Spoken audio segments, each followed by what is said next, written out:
students. Today in this session 5, I will discuss another natural resource, that is water. Okay.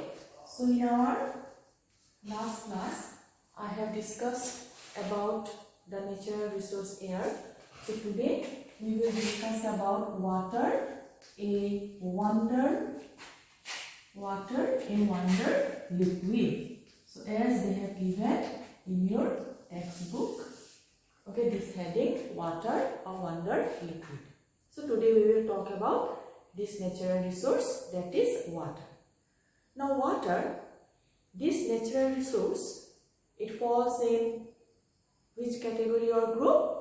We can say that water is an inexhaustible. Okay, water is an inexhaustible natural resource. So as already in my earlier classes you all have seen what is the difference between exhaustible natural resource and inexhaustible natural resource or source of energy. So water, we can say that it is an inexhaustible natural resource. Now this water, which we consider it to be as an inexhaustible natural resource, again it falls in which division of biosphere? Okay, it falls in which division of biosphere? That is hydrosphere. So mainly water will comprise the division of biosphere, that is hydrosphere. So when we say hydrosphere, okay, it will include hydrosphere, mainly it will include what? You all know, like ocean, okay, lake, river, pond, all these, okay, all these will come under hydrosphere. And also you will find that groundwater also will fall in this hydrosphere. Okay, so water is an inexhaustible source of energy, and mainly it will fall in this division of biosphere, that is hydrosphere. And hydrosphere mainly comprise of all the water bodies, on the earth, that is oceans, lakes, river, pond. And also we should not forget about underground water. Is it not? Underground water. Again, because you see that water can be saline, dissociative. These are the basic things. You all know water can be saline or fresh. Okay, water again, it can be saline or fresh water. And the main source of fresh water, it is rain. That you all know, the main source of water, it is rain, or we can say the fresh water, it is rain. And mainly maximum fresh water you will find that these are found underground. Okay, maximum fresh water you will find that these are found underground. Okay, so these points you will remember, it is an inexhaustible natural resource. Okay, it will fall under hydrosphere, which again comprise of ocean, lakes, rivers, ponds, etc. Also groundwater we have to include. And then this saline water will be again saline and fresh. And mainly you will find that saline water, it is not useful for us. So mainly fresh water we depend on. So saline water mainly you will find in oceans and lakes, and fresh water mainly they are present as underground water. And the main source of water, it is what? The fresh water, it is rainwater.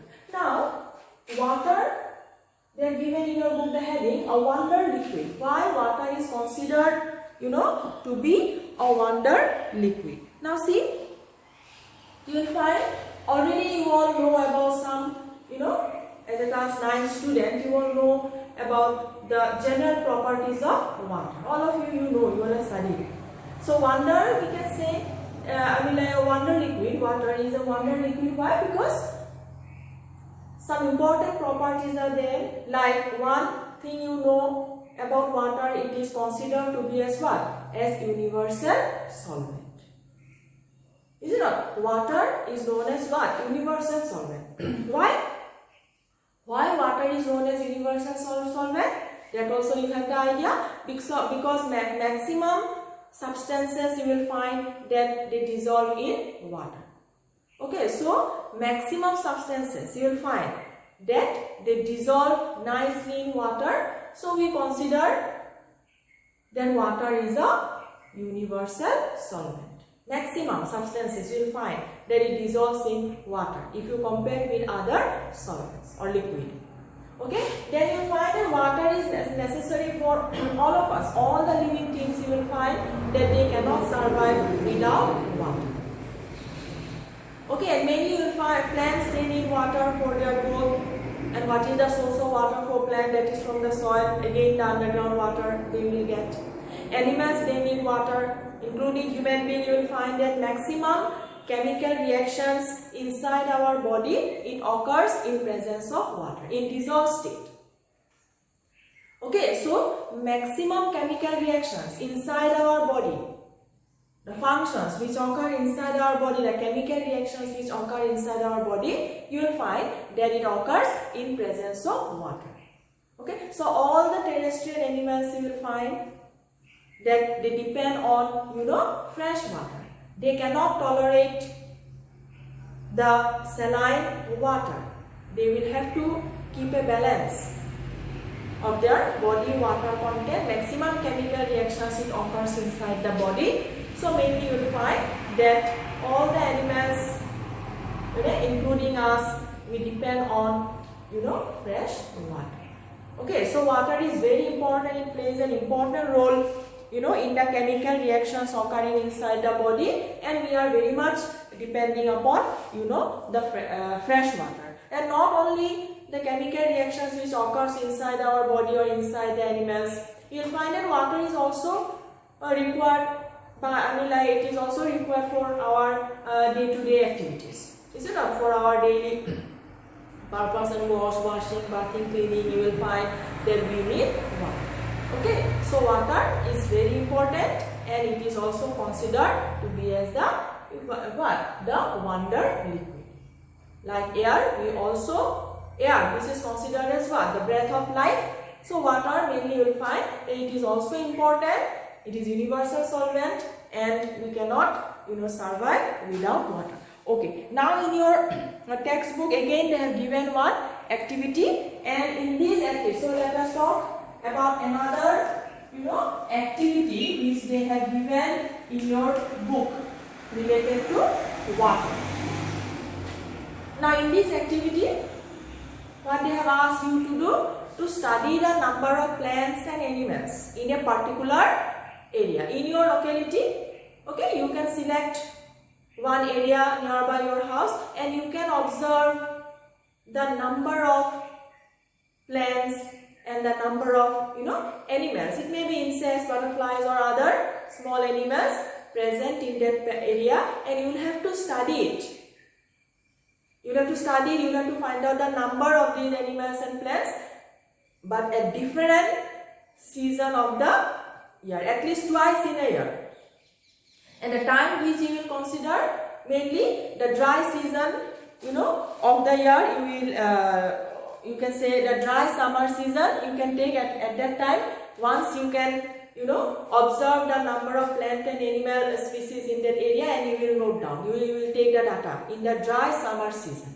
Next, you can study in rainy season. Okay, once you count the number of plants and animals in, dry summer season, note down in your copy, and again you count the number in the same area. Again you count the number of plants and animals, in that area in rainy season. Same area you have to consider. Then you compare the result. You will find the difference. Okay, what is the difference you will find? And mainly you will find a difference between the number of plant and animal species occurring in the dry summer season and the number of plants and animals occurring in the rainy season. Okay, so twice in this activity, once in the dry summer, okay, in the dry summer season you will count, and secondly in rainy season, okay, in rainy season you will have to count the number of species, number of plant and animal species. Now what you will find, what do you think, that in which season the number of plant and animal species will be more?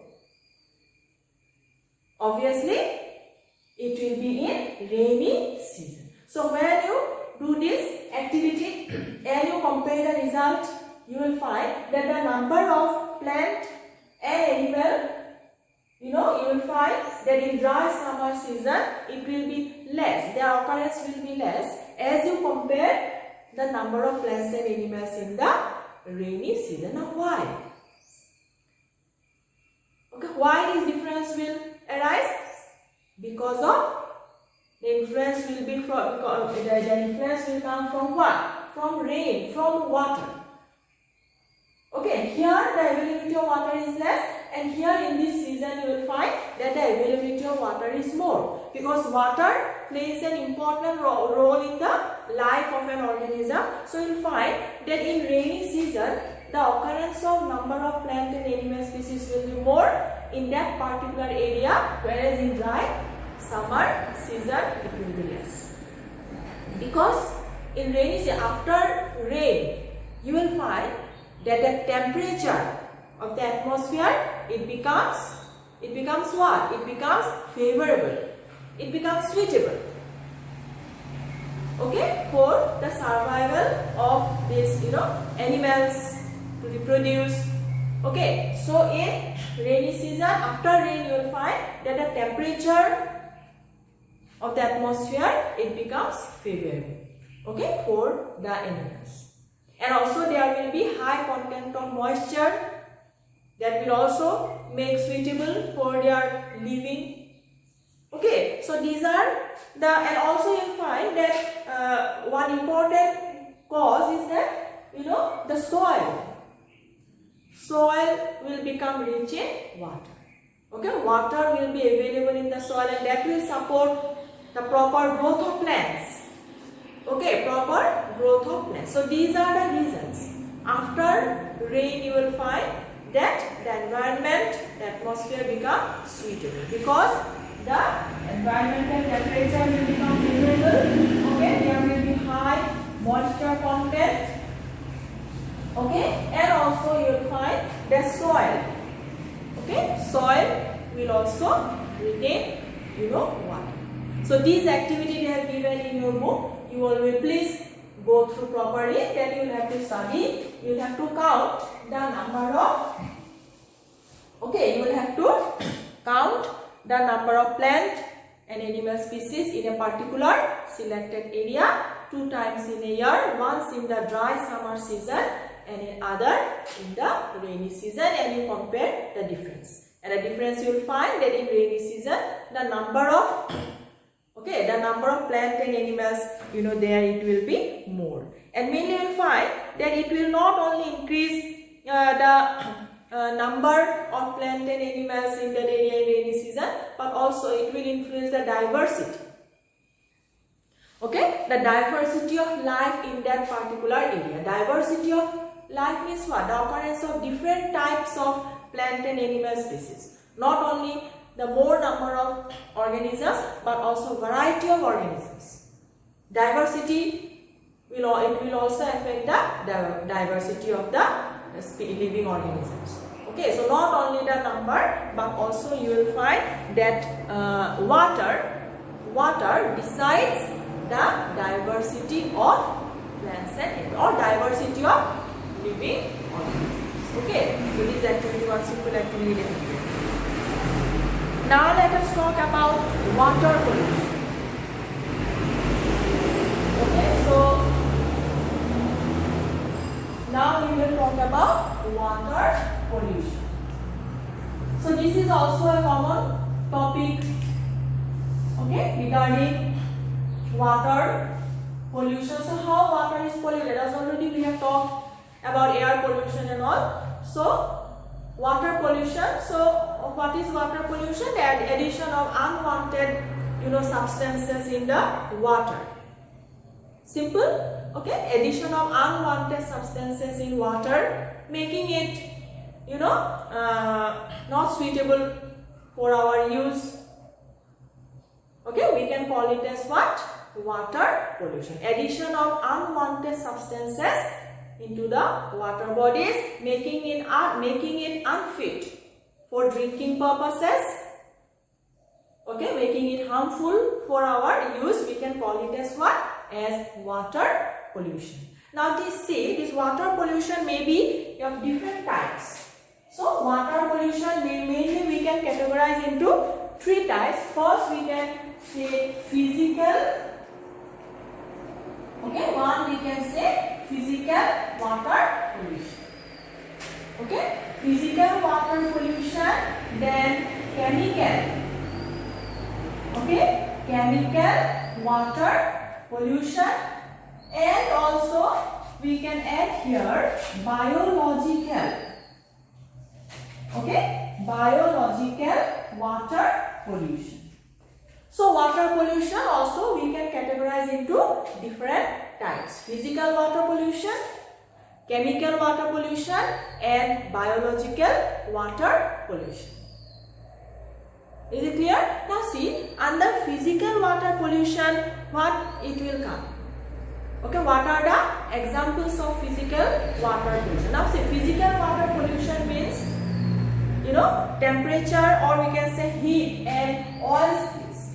So under physical water pollution, heat and oil spills.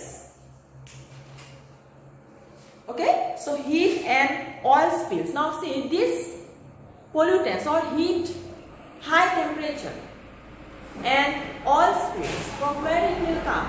It will come from industries. Okay, from industries, then thermal power center. Okay, these things will come, and it can also pollute our water sources. Okay, so under physical water pollution will come what? Heat and oil spills, and mainly these heat and oil spills from where? From industries. From big industries you will find that these pollutants, oil spills, then heat, high temperature, these are released into the rivers or other water sources. So from industries and thermal, okay, thermal power point. We can say from the thermal power plants. Thermal power plants. So these will be considered under physical water pollution. Then chemical water pollution. These already you all know. Chemical water pollution means what? Addition of, sewage. What is sewage? You wanna remember? You wanna come across this term.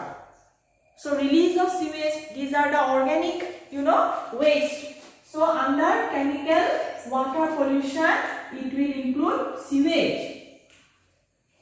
Okay, the organic pollutants from big cities, towns and all in the drain, they will release the sewage water from cities and towns, and ultimately they are released where? They will release into big rivers and all. So this is one important source of, chemical water pollution, sewage water. These are organic pollutants. Then also people, they use fertilizers. Okay, the farmers in the agriculture field, excess use of fertilizers, use of pesticides. So all these will also come under chemical water pollution. What will be this? Fertilizers. Okay, fertilizers, then pesticides. Also excessive use of detergents, soap and detergents they will also do chemical water pollution. We use excessive, when human beings, they use excessive, soap and detergents in the water, in river and all, people, they wash their clothes and all. So that will also ultimately add to water pollution. So under chemical water pollution, it will include sewage, then fertilizers, then pesticides. Okay, this will come under chemical water pollution. Then biological water pollution. See, biological water pollution means what? When water will be polluted by what? Polluted by germs. Okay, when water will be polluted by germs, we can call it as biological water pollution. And biological water pollution is when it will be polluted by germs. Again, it will affect our health. All this will affect our health, have a bad effect on our health. People's health will find. So biological water pollution will include the water pollution by bacteria, fungi, okay, virus, etc. Worms, nematodes, all this will come under here. Okay, protozoans. This is for protozoan. They are also protozoans. They are also responsible for water pollution. So biological water pollution will include this bacteria, fungi, virus, protozoans, then some worms under nematode. All these will come under this, for biological water pollution. So these are the three types of water pollution: physical, chemical, and biological water pollutions. Is it clear? Okay. Now see. After this, we can talk about, causes. Okay, causes of water pollution. What are the causes of water pollution? This is also not an uncommon topic. This also you all have studied. Actually, this water pollution, air pollution, all you all have come across. You all have studied in environment subject. So it is just a revision for you all. So water pollution, so what are the causes? Okay, what are the causes of water pollution? So again, the different causes of water pollution, these examples we can put here. Is it not? When we talk about the causes of water pollution, again it will come the sewage water is responsible from cities and all. It is responsible for pollution, for spoiling our water. Then excessive use of fertilizers, pesticides. When people they use excess amount of pesticides, like pesticides and fertilizers. Fertilizers, okay, it is good for plants, but only the right amount, only the proper amount we are supposed to use it, which will be utilized by the plant. But if we use more than the required amount, by the plants, then what will happen? This excess amount of fertilizers, it will be carried by rainwater. It will be washed by rainwater and slowly it will be carried to other nearby water sources. Okay, nearby water sources, okay, they will go. Okay, so excessive use of fertilizers, mainly you will find that it will also affect. Ultimately it will go to our drinking water sources and all, and it will affect us. Then pesticides, people they use it to kill insects, plants, like insects and all, pests and all, but they will also, their excessive use can also trickle down into our water, nearby water sources. Okay, these are the causes. Then also presence of bacteria, fungi, virus, when the nutrients present in the water will be more, than also occurrence. Okay, occurrence of these germs and all, and also the algal blooms and all, they will grow more, than they will, the bacteria will be there, so that will also pollute the water. Then from industries, okay, from industries you will find that different types of waste from the industries are thrown into the air, into the water. Then oil spills, you all know nowadays common, in nearby oil refineries and all, you will find that the nearby river water, ponds and all oil spills are there, and then it affects the aquatic life. People they cannot use the water for their drinking purpose, for washing purpose and all. It spoils the water source. Oil spills, one major problem here you will find in many parts of Assam. Then heat from thermal power plants also pollutes water, because you will find that water the surface water remains hot because of the solar radiation and all, but the water below the water bodies, lake and pond, they maintain a proper, cool temperature, where the aquatic life, they remain properly without any problem. But when this thermal pollution, heat is directly released into the water bodies, then there will be what? Temperature fluctuation. It will disturb the normal temperature of their water body, and it will affect the, aquatic life. Okay, because they maintain a proper temperature on the surface and down below. So suddenly if the temperature is released from the thermal power plants and all, you will find that it will disturb. It disturbs the proper temperature balance in the water body, and it affects the aquatic life. Okay, so these are the causes of water pollution. Almost the examples you can pull from these examples, and you can write in points. You can elaborate your own, just the points you take, and 1, 2, 3, 4, 5 like that you can write down. Okay, for causes of water pollution. Then the harmful effects. Okay, harmful effects. Now what are the harmful effects of water pollution? So water pollution mainly it is responsible for what? The harmful, what are the harmful effects of water pollution? Okay, harmful effects. Harmful effects of water pollution.